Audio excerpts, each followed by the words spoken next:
Students, आज हम discuss करेंगे more on dehydration of alcohol.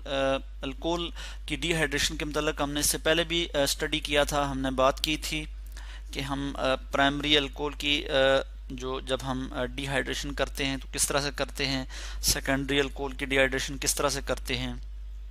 Primary alcohol के केस में हमने देखा था कि हम कंसंट्रेटेड सल्फ्यूरिक एसिड यूज करते हैं और 180 डिग्री सेंटीग्रेड टेम्परेचर देते हैं तो हमारे पास अल्कीन जो है वो प्रिपेयर होते हैं। इसी तरह हमने देखा था कि जो सेकेंडरी अल्कोहल हैं, सेकेंडरी अल्कोहल के केस में हम ज़रा माइल्डर कंडीशन में इनकी डिहाइड्रेशन कर देते हैं, यानी 60% सल्फ्यूरिक एसिड और 100 डिग्री सेंटीग्रेड टेम्परेचर पे जो है वो इनकी डिहाइड्रेशन हो जाती है। और जो टर्शरी अल्कोहल हैं वो ज़रा और ज़्यादा माइल्डर कंडीशन में और ज़्यादा इजी वे में जो है ये डिहाइड्रेट हो जाती हैं, यानी 20% सल्फ्यूरिक एसिड और 85 डिग्री सेंटीग्रेड टेम्परेचर पे डिहाइड्रेट हो जाती हैं। अब हम कुछ मैकेनिज्म देख लेते हैं और इसमें से हम टर्शरी अल्कोहल का मैकेनिज्म देखेंगे कि एक्चुअली ये रिएक्शन किस तरह से प्रोसीड होता है।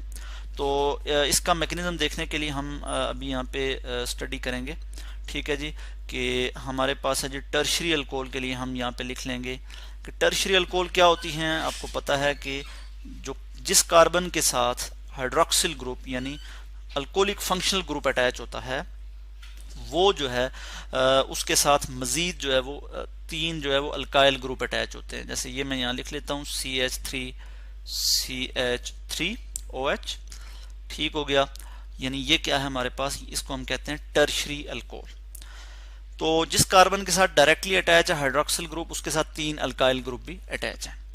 तो अब क्या होगा कि हमने देखा था चूंकि सल्फ्यूरिक एसिड की मौजूदगी में ये रिएक्शन हुआ था तो हम यहाँ पे सल्फ्यूरिक एसिड भी लिखेंगे H2SO4, बल्कि H2SO4 को मैं ज़रा इस तरह से लिखूंगा क्योंकि हम मैकेनिज्म डिस्कस कर रहे हैं तो हम इसको इस तरह से लिख लेंगे HSO4। अब क्या होगा कि ये जो OH है, ये जो हाइड्रोक्सिल ग्रुप है, इसका ये जो ऑक्सीजन है ये यहाँ से क्या करेगा जी, ये यहाँ से जो है इस पे अटैक करेगा, यहाँ से प्रोटॉन जो है एब्स्ट्रैक्ट करेगा और क्या हो जाएगा कि यहाँ पे जो इलेक्ट्रॉन हैं ये यहाँ से इधर शिफ्ट हो जाएंगे।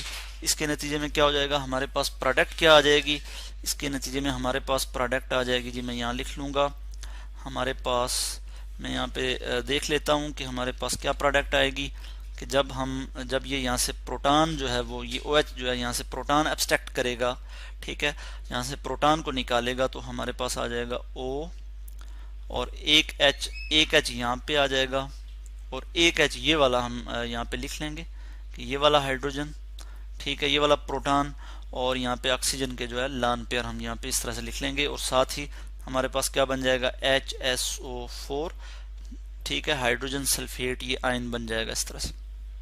अब हम देखते हैं कि ऑक्सीजन पे जो है वो पॉजिटिव चार्ज आ गया, इस तरह से प्लस चार्ज में यहाँ पे लिख लेता हूँ, बल्कि यहाँ पे शो कर लेता हूँ, ठीक है, क्योंकि इसने जो है दो इलेक्ट्रॉन जो थे इसके, ये इसने यहाँ से प्रोटॉन जब एब्स्ट्रैक्ट किया तो इसने इसके साथ शेयरिंग में ये यूज कर लिए, तो इसलिए इस पे पॉजिटिव चार्ज आ गया। यानी ओवरऑल हम देखें तो ऑक्सीजन 3 बॉन्ड बना रहा है तो इसलिए इस पे पॉजिटिव चार्ज आ गया है। और अब क्या होगा कि यहाँ से जो ये वाले जो इलेक्ट्रॉन हैं जो कार्बन और ऑक्सीजन के साथ शेयर हैं, यानी कार्बन और ऑक्सीजन ने जो बॉन्ड बनाया हुआ है इन्होंने शेयरिंग की हुई है, तो ये जो इलेक्ट्रॉन है ये यहाँ पे मूव कर जाएंगे। जब ये यहाँ पे मूव करेंगे तो क्या होगा, यहाँ से वाटर मॉलिक्यूल जो है वो निकल जाएगा। तो मैं यहाँ पे लिख लूंगा इस तरह से, यहाँ पे नीचे एरो लगा लेता हूँ और यहाँ पे लिख लूंगा -H2O। अब चूंकि कार्बन का जो इलेक्ट्रॉन शेयर था ऑक्सीजन के साथ वो भी इसके साथ चला गया है, वो भी यहाँ पे मूव कर गया है, तो इसलिए कार्बन पे जो है वो डेफिशिएंसी हो गई है इलेक्ट्रॉन की। तो ये यानी कार्बन पे हम यहाँ पे क्या चार्ज आ जाएगा, पॉजिटिव चार्ज आ जाएगा और इसको हम कहेंगे कि कार्बोकैटायन बन गया है, कि कार्बन पे इलेक्ट्रॉन की डेफिशिएंसी हो गई है, CH3 और यहाँ पे क्या आ जाएगा CH3। और चूंकि ये टर्शरी अल्कोहल, हमने टर्शरी अल्कोहल की बात कर रहे हैं, यहाँ से OH जब निकला और उसके नतीजे में जो यहाँ से जब वाटर रिमूव हुआ, ठीक है, तो इसके नतीजे में जो बनने वाला कार्बोकैटायन है ये टर्शरी कार्बोकैटायन है, इसके साथ तीन जो है वो अल्काइल ग्रुप अटैच है, ठीक है, तो ये क्या है, टर्शरी कार्बोकैटायन। तो अब हम इस चीज को यहाँ पे देख लेंगे कि अब क्या होगा नेक्स्ट स्टेप में। हम यहाँ पे देखेंगे कि इस चीज को मैंने यहाँ पे लिख लिया CH3, ठीक है, इस तरह से मैं लिख सकता हूँ। अब क्या होगा कि यहाँ से जो हाइड्रोजन सल्फेट है वो जो है इस पे अटैक करेगा, यहाँ से एक प्रोटॉन एब्स्ट्रैक्ट करेगा। इस चीज़ को मैं यहाँ पे आपको दिखा दूं। अच्छा, एक चीज़ और मैं आपको बता दूं कि ये जो टर्शरी कार्बोकैटायन है, इसको ये 3 अल्काइल ग्रुप स्टेबल कर रहे हैं, स्टेबलाइज कर रहे हैं, ठीक है। चूंकि ये इलेक्ट्रॉन डोनेटिंग ग्रुप हैं, इलेक्ट्रॉन की डेंसिटी जो है ये कार्बोकैटायन की तरफ शिफ्ट कर रहे हैं। इलेक्ट्रॉन की जो डेंसिटी है वो जब कार्बोकैटायन की तरफ शिफ्ट होगी तो इसकी वजह से कार्बोकैटायन जो है वो स्टेबलाइज होगा, यानी टर्शरी कार्बोकैटायन को मजीद स्टेबलाइज करेंगे। इस पे तो ऑलरेडी डेफिशिएंसी है, ठीक है, तो इसलिए इसको स्टेबलाइज भी ये करेंगे अल्काइल ग्रुप। तो अब क्या होगा कि जो हाइड्रोजन सल्फेट है ये क्या करेगा, ये इस पे अटैक करेगा। इसको मैं ज़रा डिफरेंट कलर से दिखा देता हूँ कि यहाँ से ये प्रोटॉन एब्स्ट्रैक्ट करेगा। जैसे ये प्रोटॉन एब्स्ट्रैक्ट करेगा तो इसके इस हाइड्रोजन के यहाँ इस कार्बन के साथ जो इलेक्ट्रॉन शेयर है वो और कार्बन का अपना इलेक्ट्रॉन, ठीक है, ये यहाँ पे मूव करेंगे 2 इलेक्ट्रॉन, तो क्या हो जाएगा, यहाँ पे डबल बॉन्ड आ जाएगा। तो इस तरह से मैं इस चीज़ को यहाँ शो कर लूँगा कि CH2 डबल बॉन्ड, फिर यहाँ पे कार्बन, इसी तरह CH3 और यहाँ पे आ जाएगा CH3 और साथ ही सल्फ्यूरिक एसिड जो है यहाँ पे वापस यहाँ पे आ जाएगा, यानी H2SO4 सल्फ्यूरिक एसिड। तो इस तरह से ये था जी मैकेनिज्म डिहाइड्रेशन ऑफ अल्कोहल का, कि अल्कोहल की डिहाइड्रेशन किस तरह से होती है। अब हम नेक्स्ट देख लेंगे कि जो ईज ऑफ डिहाइड्रेशन है वो क्या है, यानी अल्कोहल की जो ईज ऑफ डिहाइड्रेशन है वो क्या है। यानी जो प्राइमरी अल्कोहल हैं वो ज़्यादा इजीली डिहाइड्रेट होती हैं, या सेकेंडरी अल्कोहल या फिर टर्शरी। तो हम देखते हैं कि जो टर्शरी अल्कोहल हैं, टर्शरी अल्कोहल वो जो है वो ज़्यादा इजीली डिहाइड्रेट हो जाती हैं। टर्शरी अल्कोहल AlCOHOL वो ज़्यादा इजीली डिहाइड्रेट हो जाती हैं then secondary alcohol. Secondary alcohol AlCOHOL और वो ज़्यादा इजीली डिहाइड्रेट हो जाती हैं देन प्राइमरी अल्कोहल AlCOHOL।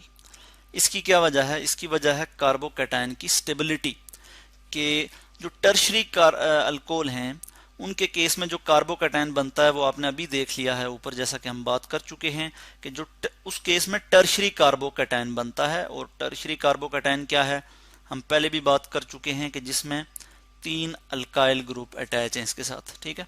तो ये 3 अल्काइल ग्रुप जो हैं ये इलेक्ट्रॉन डोनेटिंग ग्रुप हैं, यानी ये इलेक्ट्रॉन देने वाले ग्रुप हैं। इलेक्ट्रॉन की जो डेंसिटी है इस केस में, टर्शरी कार्बोकैटायन के केस में, ये इसकी तरफ शिफ्ट करेंगे, ठीक है। जो डेफिशिएंट है, इलेक्ट्रॉन डेफिशिएंट कार्बन की तरफ ये शिफ्ट करेंगे और इसको स्टेबलाइज करने की कोशिश करेंगे। तो इसलिए जो टर्शरी कार्बोकैटायन है वो ज़्यादा स्टेबल है, ठीक है। वो इजीली जो है ये यहाँ से OH जो है इधर से रिलीज हो जाता है, निकल जाता है। और वो अभी आप देख चुके हैं कि यहाँ पे मैं आपको दोबारा बता दूं कि ये जो हमारे पास टर्शरी अल्कोहल है, इसने जब इसकी प्रोटोनेशन हुई, इसने प्रोटॉन यहाँ से लिया, प्रोटॉन ऐड किया अपने अंदर, और उसके बाद वाटर का मालिक्यूल, यानी चूंकि OH2 आ गया यहाँ पे, और फिर ये वाटर का मालिक्यूल बन के यहाँ से निकल गया, माइनस वाटर जब निकला तो ये इस पे पॉजिटिव चार्ज यानी टर्शरी कार्बोकैटायन बन गया। तो इसलिए ये इजीली इसने यहाँ से रिमूव कर लिया, क्योंकि यहाँ पे इलेक्ट्रॉन डोनेटिंग ग्रुप है। यूं समझें आप कि वो इसको यहाँ से इलेक्ट्रॉन दे के इसको जो पुश कर रहे हैं, ठीक है। तो ये इजीली यहाँ से वाटर मॉलिक्यूल रिलीज कर देगा और इसको अपनी जो डेफिशिएंसी होगी उससे उसका भी इलेक्ट्रॉन की जो डेफिशिएंसी हो जाएगी, क्योंकि जब कार्बन इलेक्ट्रॉन दे देगा तो उसकी वजह से उस पर डेफिशिएंसी हो जाएगी, तो उसकी वजह से उसको कोई इफेक्ट नहीं होगा, क्योंकि इसके पास इलेक्ट्रॉन डोनेटिंग ग्रुप हैं जो इसको इलेक्ट्रॉन दे रहे हैं, ठीक है। इलेक्ट्रॉन की डेंसिटी इसकी तरफ शिफ्ट कर रहे हैं, तो इसलिए ये ज्यादा स्टेबल है than secondary carbocation. Secondary carbocation में 2 अल्काइल ग्रुप होंगे, CH3 और एक हाइड्रोजन यहाँ पे होगा, ठीक है। इसमें 2 अल्काइल ग्रुप हैं। अब जो प्राइमरी कार्बोकैटायन है उसमें सिर्फ एक ही अल्काइल ग्रुप अटैच होगा, CH3, एक हाइड्रोजन और एक हाइड्रोजन यहाँ पे, और इस पे मैं यहाँ पे पॉजिटिव चार्ज लिख लूंगा कि ये कार्बोकैटायन है, यहाँ पे भी मैं लिख लूंगा कार्बोकैटायन है, इसमें एक इलेक्ट्रॉन की डेफिशिएंसी है। तो इसलिए जो टर्शरी कार्बोकैटायन है वो ज्यादा स्टेबल होता है। टर्शरी अल्कोहल के केस में टर्शरी कार्बोकैटायन बनता है, इसीलिए जो है वो टर्शरी अल्कोहल जो है वो ज्यादा इजीली डिहाइड्रेट हो जाती हैं then secondary alcohol and then primary alcohol. सबसे जो है वो स्ट्रांग कंडीशन में जो डिहाइड्रेट होती हैं वो प्राइमरी अल्कोहल होती हैं, और सबसे माइल्डर कंडीशन में टर्शरी अल्कोहल जो है वो डिहाइड्रेट हो जाती हैं। इस तरह से आज हमने मैकेनिज्म डिस्कस किया डिहाइड्रेशन ऑफ अल्कोहल का, ठीक है। और यहाँ पे हमने टर्शरी अल्कोहल की बात की। इसी तरह से प्राइमरी अल्कोहल का भी सेम मैकेनिज्म होगा और सेकेंडरी का भी जो है वो सेम मैकेनिज्म होगा।